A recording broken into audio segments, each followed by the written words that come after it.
Good morning, everyone. Welcome to our Southwest Writers February 12th meeting. And I'm very pleased to introduce our speaker, Jayne Ann Krentz.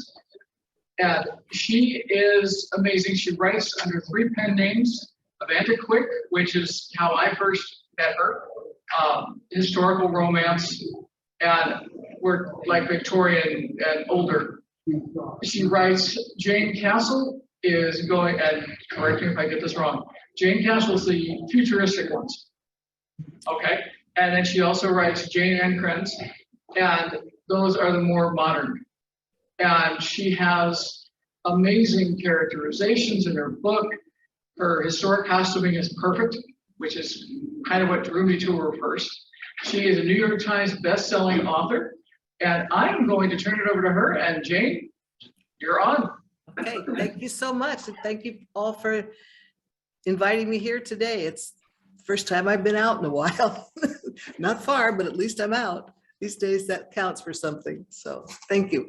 I'm delighted to talk to you all. It sounds like everybody here, I dropped in a few minutes early, it sounds like everybody's doing something a little different. So I hope that what I have to say today will be of use to all of you, regardless of what you're trying to write.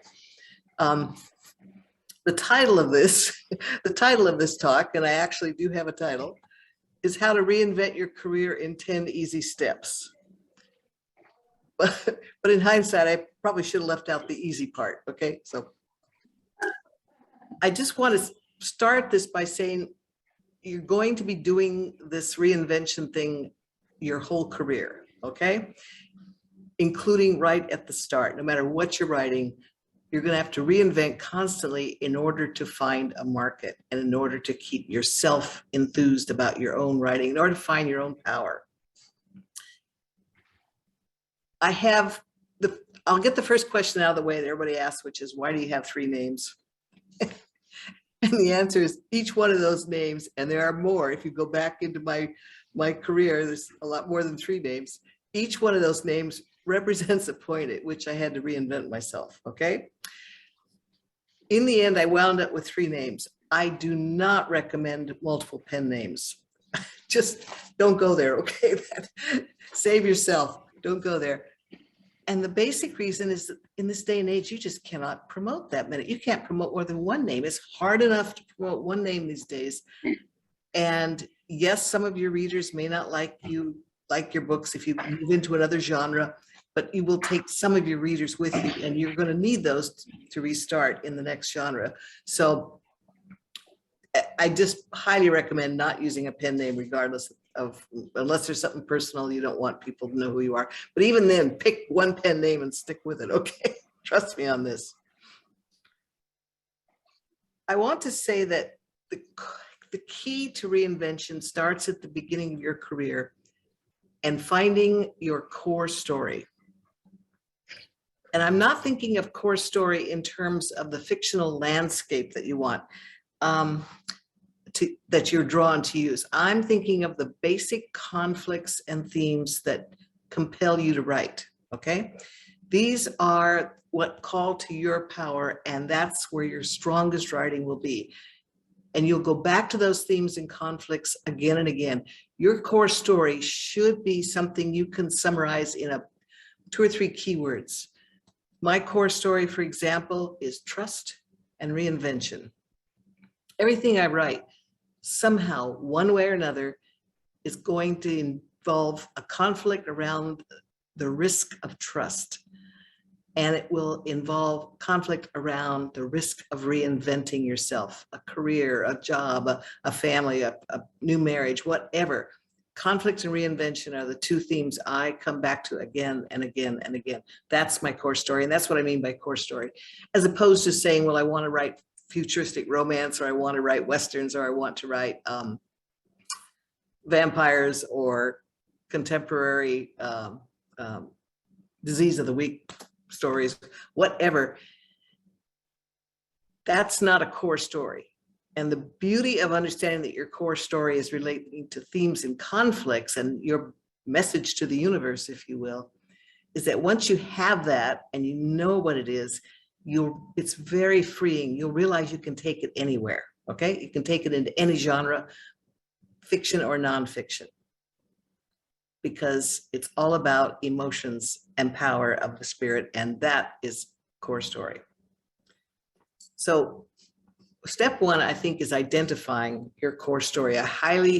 You can write intuitively your whole life. I'm not saying it's not doable. Most people start out, we all probably start out writing intuitively, but sooner or later, you're going to find it very useful to know what you're really writing.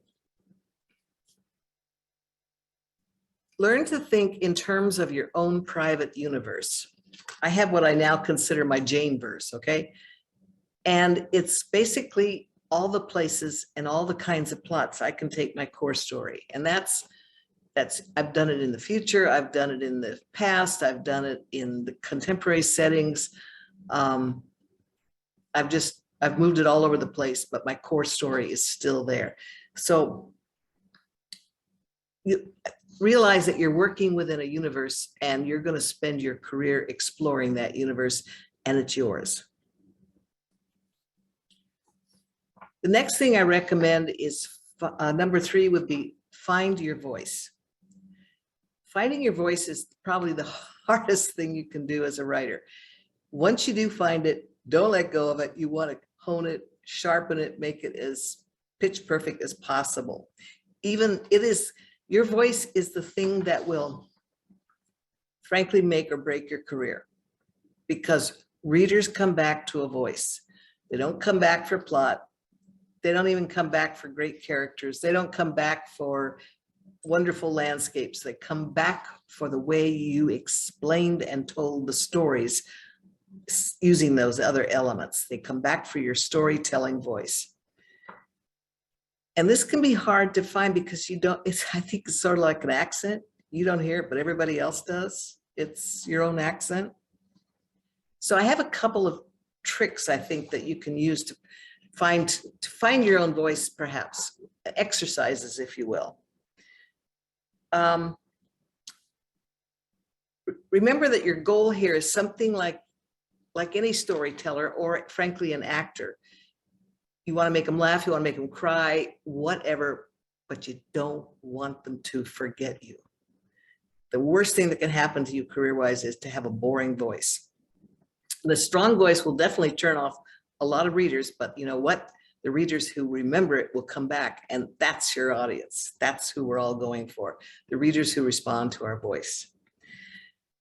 One exercise for doing this that might work well in a small group setting, I think, or just with a friend you trust, I guess would be another way of saying it, is to write a single scene that involves the emotions that you like to work with the best, whether it be action or tear jerkers or heartwarming or finding answers, whatever emotion you are called to write. Find a scene that encapsulates that emotion and write it. Keep it short. You're not looking for more than a page or something here. And then hand that to the people you trust to read. And ask them, you're not looking for criticism, you're not looking for corrections or how they could make the writing better. All you want from those people is the response to what emotion did they take away from that scene. You're looking for, and don't tell them ahead of time what you want them to feel. Yep, I'm back, okay. Sorry, glitched. Okay, so that's, yeah, it's when you talk about voice, you're talking about emotional punch, and that's what you want people to take away from your writing. And that applies across the board, whether it's fiction or nonfiction. It's just how you tell a story. And this is probably a good time to stop for a moment and say a word of caution on critique groups. They're wonderful ways to find friends and colleagues and people who are working the same terrain that you are, and you can share. It's great networking. I highly encourage. I don't want to discourage anybody from a critique group, but keep in mind that the nature of groups is that they tend to look for the homogeneous thing. They tend to come to it's like a focus group. Everybody sort of suddenly comes to the same conclusion. So the risk of a critique group is that it can tend to homogenize your writing. Be on the alert for that, because you want to stand out. You don't want to be the homogenized writer in the group, right? And the other risk of a critique group is that, and I do this myself, so I'm well aware of this, there is always a tendency to want to instinctively rewrite it the way you would have done it, okay? So it's very hard to, this kind of criticism or this kind of awareness is very hard to actually to get a straightforward pitch on, because it's very few people that can actually resist the compulsion to rewrite what you just wrote. So just keep that in mind when you're looking at critique groups. I think the next thing it pays to be aware of is to number 4 on this list is respect the fictional landscapes that you choose, okay? Every fictional landscape has certain conventions. If you're writing Sherlock Holmes style gaslight mysteries, you know those conventions. Most of us have a real sense of them because we've either seen the movies, we've read the books, we have a sense of those conventions. The same applies to every genre. If you're writing noir mysteries, the hard-boiled private detective story, okay, it has certain conventions. If you're writing the cozy, it has certain conventions. If you're writing romance, it has certain conventions. Westerns, they've all got their own conventions. Mystery, suspense, fiction, fantasy, you know, science fiction, hard science fiction versus fantasy science fiction. There's different conventions for each. So respecting those conventions is important if you want to attract that audience. And that applies again to nonfiction as well as fiction.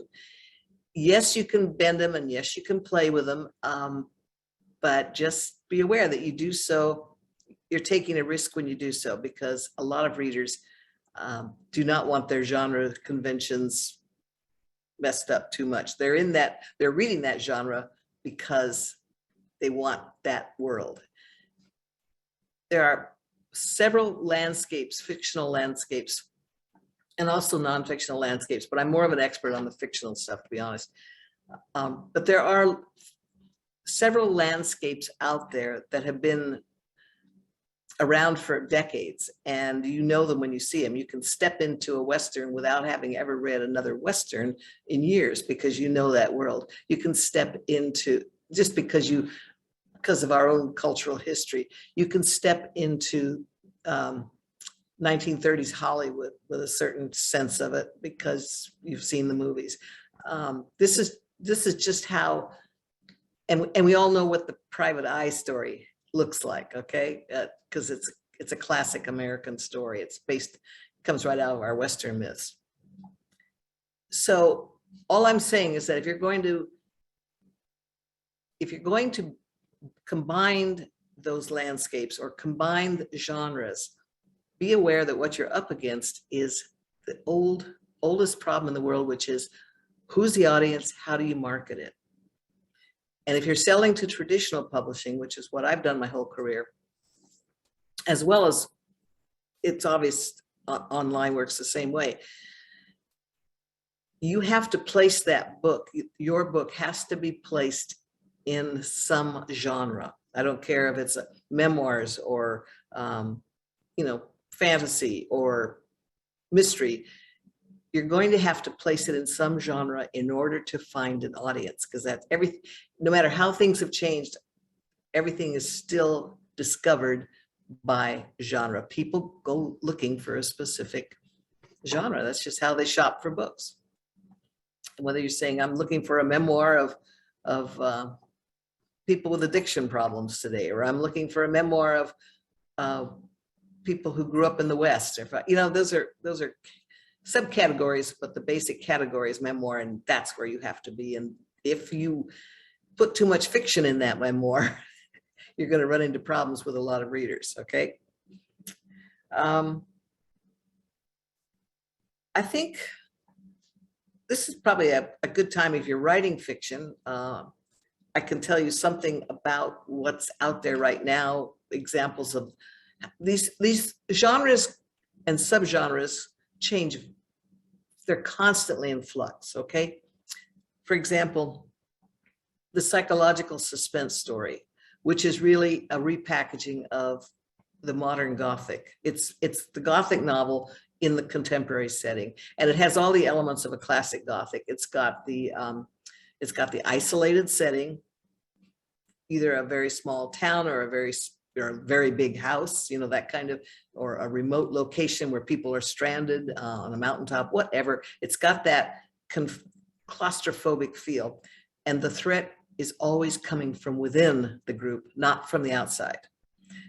There's always a hint of madness or memory issues, you know, who remembers what exactly the same way, that kind of thing. And it's got invariably a sense of an unreliable narrator. Those three elements pretty much define the Gothic, whether it's set in the 19th century or it's set in the future or set right now. And it's been it's often marketed as psychological suspense, but if you read it, you know what it is. That is an example of a trend right now that has been, it's more than a trend, it's an established new subgenre, but it's really just the reinvention of an old genre. And that's the thing to keep in mind. There are no new genres, there are only reinventions of old genres. Other examples of settings that you better be careful if you're going to mess around with them too much would be the Regency, the late Victorian, vampires, steampunk. People who read that bring a certain set of expectations, and they want them satisfied, put it that way. And if you're writing in that genre, it's probably because you love it too, and you respond to the core myths of that genre. Yes, you can move into new eras. Right now, the women's stories from World War II are very hot. They have been since Kristen Hanna's Nightingale. And that's an example of how you can she's pretty much single-handedly opened up that genre. It was always there, but at a very low level. Now it's just hot. I hesitated when I went into 1930s under my Amanda Quick name, into the 1930s California setting. I really hesitated moving my Amanda Quick career from the 19th century into that particular era of the 20th century. And the reason I hesitated was because I could not find any other romance written in that era element. And I could not find any romantic suspense, which is what I write. Always have a mystery. I could not find any romantic suspense. There's a lot of noir mysteries. And there were some cozies, but I got nervous when I realized nobody else was writing in the 1930s doing romantic suspense, because trust me, if nobody else is doing it, there may be a reason and you want to look at it before you commit. It's one thing to be Kristen Hanna and open up a whole new era, but it's another thing to be trying to do it as a newbie in the business, let me tell you. So after I asked two librarians for help, make sure I wasn't overlooking anything. They couldn't turn up anything. And then I thought, do I want to try this on my own? Because if nobody else is writing in it, there's a reason, like I said. And then I remembered that what I had going for me were the movies. The movies of that era, everybody knows them. Everybody has a sense of them. Even if they've never actually seen one, they know names like Clark Gable. They just know. It's part of our cultural heritage now. And what has survived from the era is the myth of the golden California 1930s, the glamorous California of the 1930s. That myth has been preserved over the years, thanks to the movies. And that's what I'm playing to when I write my version of 1930s California. Yes, there's a murder mystery. Somebody's going to get killed. There's going to be a crime to solve. But I'm pulling on the glamour of the era. I'm pulling on the myth of the era, not the hard rock, not the downside of the 1930s, put it that way. because that's not what I'm selling. I'm not selling the reality, I'm selling the myth. So it's important to understand when you're writing fiction and when you're writing straight up history, any way you look at it, you are going to be rewriting it, if you see what I mean. We're constantly rewriting history and we're constantly rewriting fiction. So it helps to be able to look at what you want to, where your emphasis is as a writer. Are you trying to relate a story, fiction or nonfiction, a story that is a piece of what you think is reality of that time? Or are you pulling on the archetypes of that era? If that makes sense. Which I keep, this is my problem when I give a talk, I tend to stray, but I've got a list here and I'm trying to stick to it. So that would be my advice on landscapes, is know your landscape. If you're gonna fool around with it, understand the risks and how you want to fool around with it in terms of the risk of violating the conventions of the readers of that genre. When it comes to trends, the oldest advice in the world is don't try to chase them. You'll drive yourself nuts. Okay. I can give you a few observations on what is hot right now. I mean,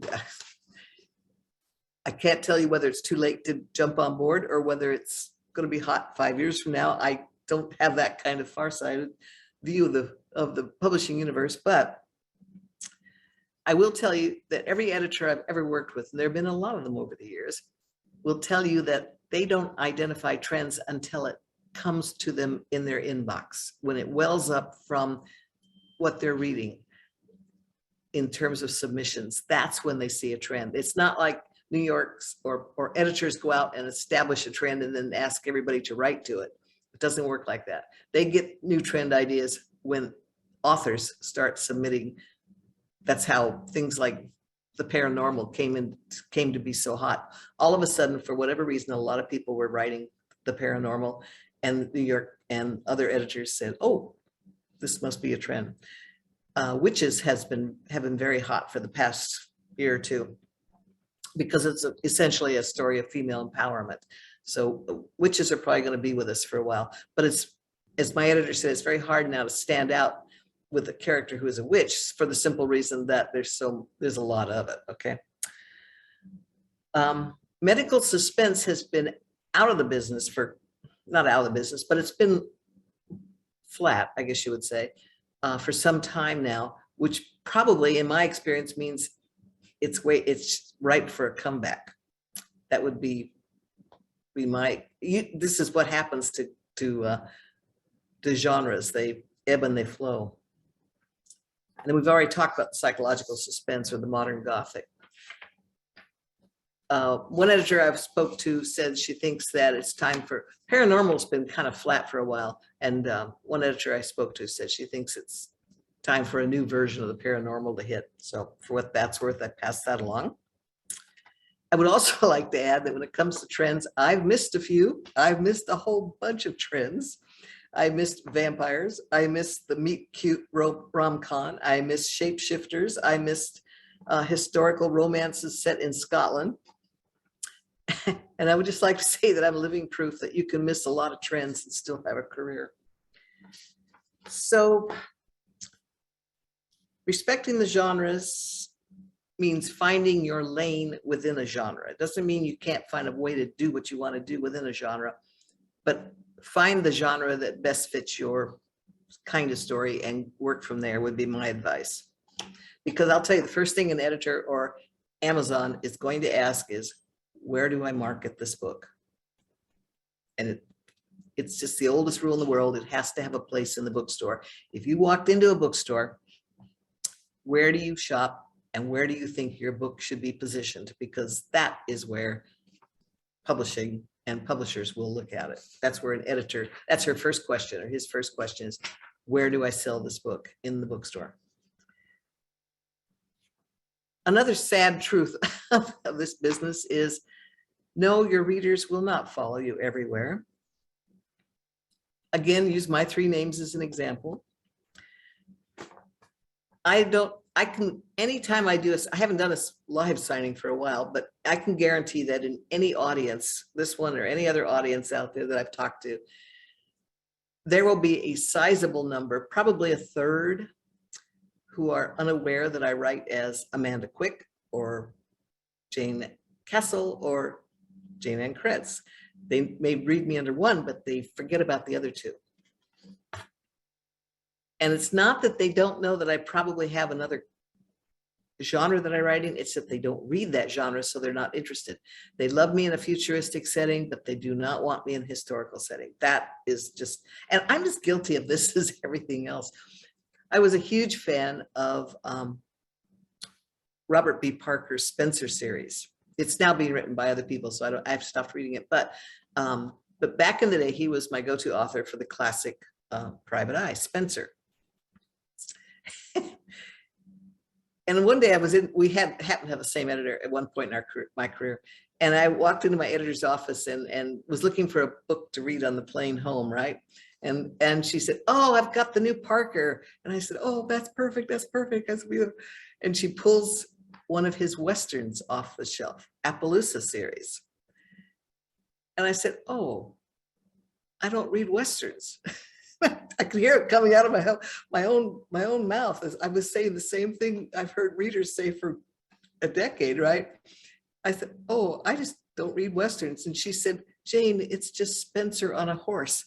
And I said, "Spencer doesn't belong on a horse." And that was it. I did not take the book. So I'm as totally guilty of not following a favorite author anywhere as everybody else is at one point or another. So I pass that along. Another reason not to have multiple names, by the way.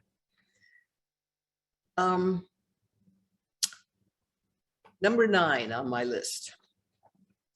Do not worry about writing the same story over and over again, because you know what? That is what we are all going to be doing for our whole careers. It is the secret of our careers. The trick is to make it look fresh. And you do this with settings and landscapes. You do not do it by changing your core story. That core story is your power, your source of power. Don't let go of it. The readers who return to you again and again are going to be looking for that story in new covers, so to speak. So it's really more a question of how you disguise the same story over and over again. But when you go back to an author, that's what you're looking for. And this is true in literary fiction, it's true in genre fiction, it's true in historicals, in nonfiction. Trust me on this. If people come back to an author again and again, it's because they want the punch that they get from that author from the very first book.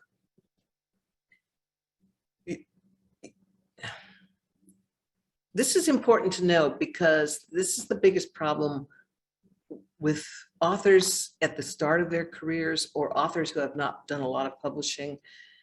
They are afraid of being accused of writing the same book over and over again. And I just want to reassure you that yes, you will do that. And your job is to make it look fresh. The mystery writers and suspense writers have been getting away with the trick for years. What do? They just use the same, they create a series, same characters, same background, same landscape. You can run a series like that for 20 years, same story over and over again, but it's okay because it's a series, right? And that's acceptable. So that's one trick for disguising your core story, is to create a series that uses it to advantage. And just remember that what you're really writing about are the underlying themes and conflicts. So I would say, think series as a way of getting out of that fear that you might be repeating yourself. Another way to look at this is I'm trying to think of, I'm not sure I can actually say it any better than that. Series is, oh, I know, and there's different, what I should say here is that there's different kinds of series. You don't have to have necessarily the same cast of characters. Returning to the same little town in your story is another effective way of creating a series that features different characters actually every time you need it to have different characters, but you don't have to reinvent your world over and over again. I would like to also point out that we have divided fiction into two categories. We've divided, as a culture, we've divided it into literary fiction and genre fiction. Popular fiction would be the genre fiction side of things. We know them when we see these, we know these categories when we see them. They even have their own cover art, right? You know what a cover, when you see a cover for a literary novel, it has its own look. You're not going to mistake it for a Western or a romance novel. It's going to be a very specific kind of look. Book club books have their own look. Trust me on this. You know them when you see them. But I think we often forget that literary fiction and popular fiction have two different jobs now, the way we have defined them.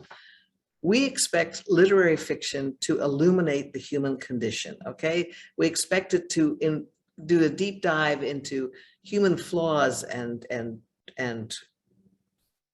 weaknesses and psychological side of things. We expect that, but we don't expect literary fiction to fix it. We just expect it to explore those things, which is why literary fiction often has an unhappy ending. Popular fiction has all this stuff going for it too. All of our characters are flawed. Everybody's got a trauma in the past. There's, we're all dealing with serious emotional issues. But the difference in popular fiction is that the writer is called upon to show that the characters can call on their own ancient heroic virtues to do what must be done in the end. And the virtues that animate popular fiction are things like courage, honor, a belief in the healing power of love, determination, sheer grit. These are at the core of the power of popular fiction, and it's why people go back to it again and again, because it affirms their own core values. Popular fiction is how we transmit our culture's core values down to the next generation and affirm them for readers of our generation. And the proof of that is that all of us know that when the chips are down, how a hero or a heroine is supposed to behave, right? We know that no matter what has happened and gone before, in the end, they have to do the right thing. And that is the core animating power of popular fiction. So I think I should leave you with that, because it's probably the most important thing I can tell you today, is just keep in mind that if you're writing popular fiction, that's your message to the world in one way or another. Genre carries the myth, and the myth anchors the values. If you're writing genre, you're writing the myth. Keep that in mind, and you won't go astray when you are faced with the need to reinvent yourself.